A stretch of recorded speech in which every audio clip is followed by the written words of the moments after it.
Hey guys, welcome back to my channel. So this is part 2 of the story that the lady just posted. Like, I don't know this lady, but I'm so angry on her behalf. Like, marrying an alcoholic.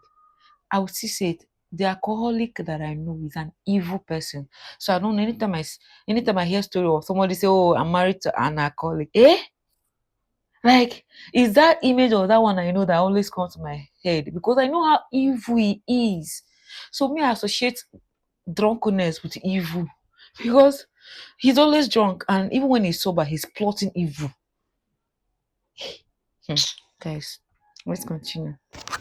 So, he just got home from going to another city that his ex just happened to live in.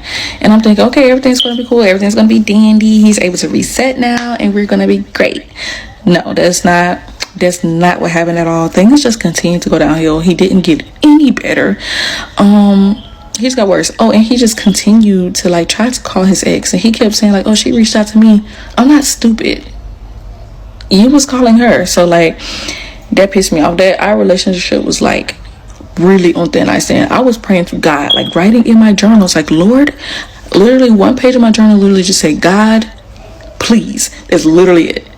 I'm praying like, Lord, why is this happening? I thought this was my husband. Like, why is he hurting me like this? It's not what I signed up for. I don't want this. I'm not happy. Yada, yada, yada. So I'm praying down. I'm praying down. It was literally just me and God. Me and God. That's the only way I kept myself. See, let's be honest with ourselves. At times, there are things that we don't even need prayers for. We are just wasting energy and time. And I'm being honest because from the you were seeing signs, but like she said she was blind to it. So what do you expect?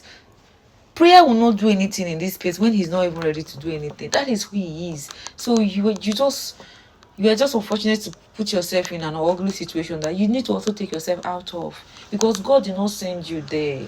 God did not send you there. See, I believe that God loves us so much. And if God wants to send you on this kind of errand, He will give you the grace and the fortitude to be able to navigate it, and He will, you will always find a way out of it. But in this case, you're the one that put yourself there.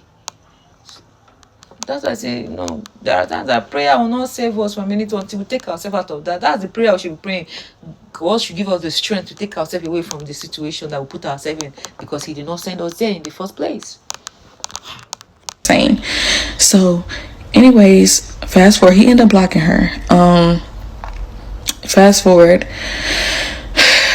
This is the day. This is Christmas Eve, and he has still been drinking pretty consistently at this point. He keeps saying he's going to stop because I'm doing everything I can to get him in rehab, but he refuses to go.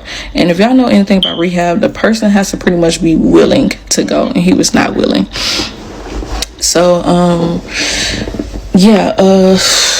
it was Christmas Eve, and he had been drinking a lot. So, and we had family over. My family was over for a game night, and then halfway through game night, we were supposed to go to see his family.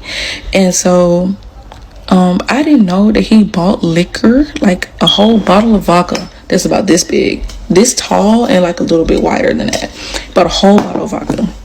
And he had been drinking on it. When I found out that he had that, I was like, yo, what's going on? Like, we're supposed to be going out with family. You should not be drinking right now. Like, what are you doing? And he's like, oh, it's cool. I got it. I can handle it.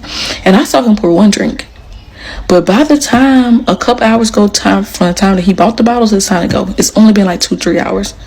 By the time it's that time, he keep his liquor in the closet. I open the closet. That bottle is almost completely gone. There was only like 2 to 3 shots left. I'm like, we're supposed to be going out, and you say you got it, but you didn't drink almost a whole bottle of freaking vodka at one time. No.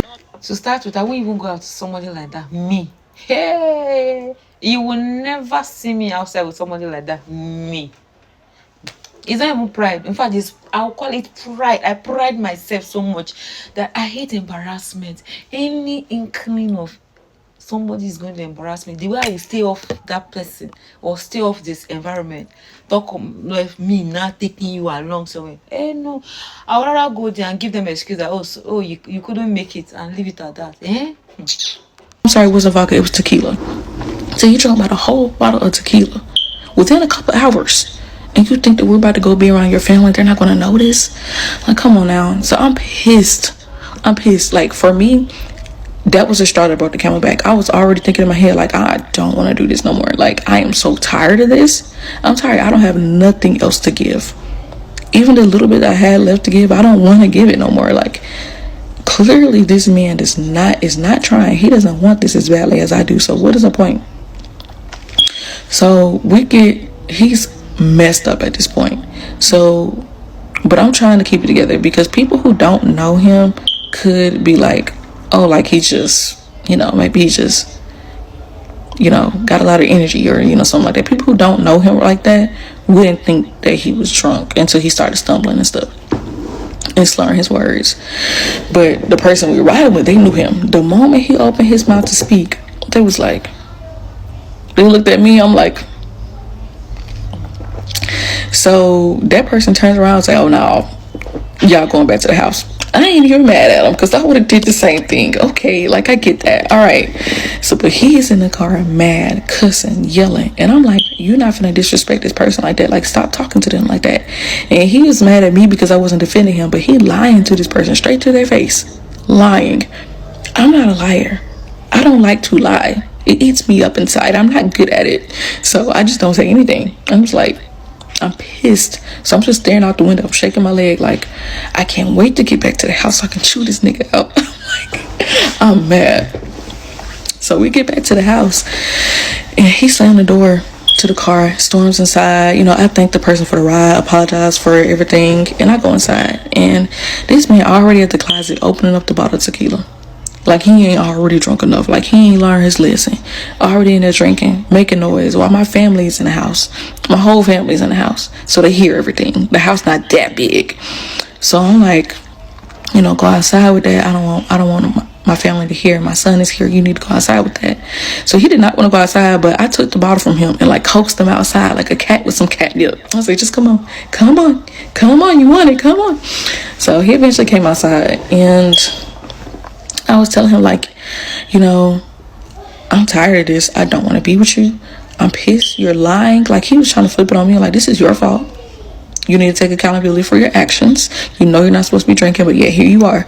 So I was like, I'm done. I don't care about no apologies. I don't want to try again. I am done. I'm done. So we're arguing. He's yelling. He's cussing. I'm yelling. I'm cussing. I don't curse. So you got to get me out of character for me to say some bad words, because I just don't curse. It's not in me. It's not who I am. So I'm like pissed, and we're going at it. And I take his bottle, because he won't get off my porch. I asked him to leave 1,000 times. He wouldn't leave. So I took his bottle of tequila and went out in the street, because I know he gonna follow it. And he did. So I had his bottle. I said, come on, like, I want you to go. I don't want you here no more. And I started shoving him, not like pushing him with all my might, but just like a little shove, like, how could you do this to me? Why are you doing this? Like, you promised me that you wouldn't, stuff like that. So we're going at it. He's saying this, and all he want, like, give me my bottle, Diana, give me my bottle. And then I was like, he threatened me. He said, like, he was like, I'm gonna punch you, like, I'm gonna punch you in your face. And I was like, I got in his face, like, do it. I double dare you to do it. Like, if you say you're gonna put your hands on me, do it. Be a man of your word for once. Do it. But he didn't do it. He was just looking at me like he was pissed. And all he kept asking for his bottle. So I shoved it to him. I was like, had the bottle. I said, here, take it and go. Get the stepping.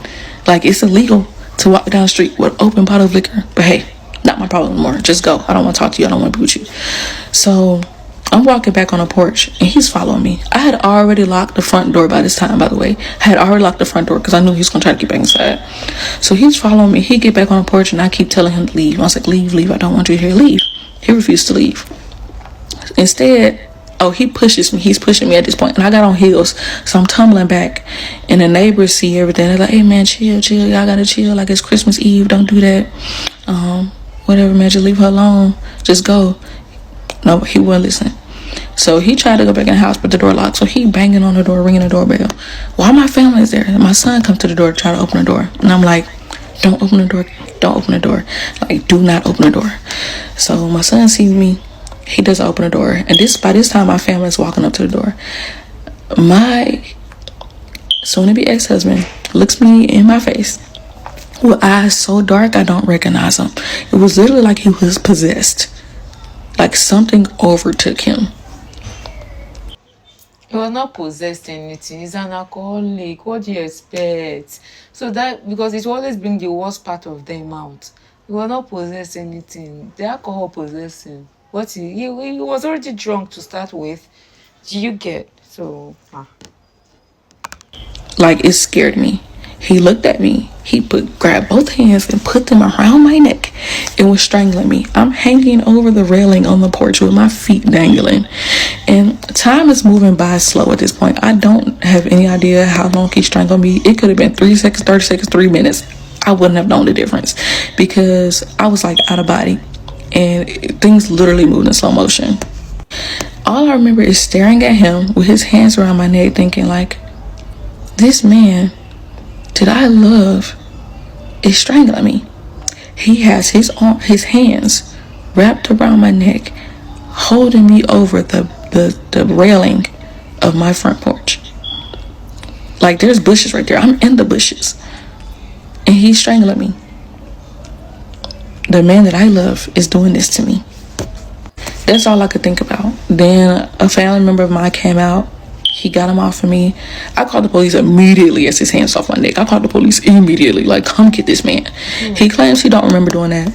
When he got to jail, he was calling me and saying, like, I'm so sorry, I would have never done anything like that to you. I'm sorry. Like, can you please come get me? Yada, yada, yada. Like, I'm sorry, I don't remember. I keep looking at my hands like, oh my gosh, I can't believe I did that to her. And I wasn't falling for it. At that time, I wasn't falling for it. I refused to bail him out. And I had PTSD. Time's almost up. I had to call the ambulance because my throat, like, I couldn't talk. My throat was so hoarse and it hurt to talk. It hurt to swallow.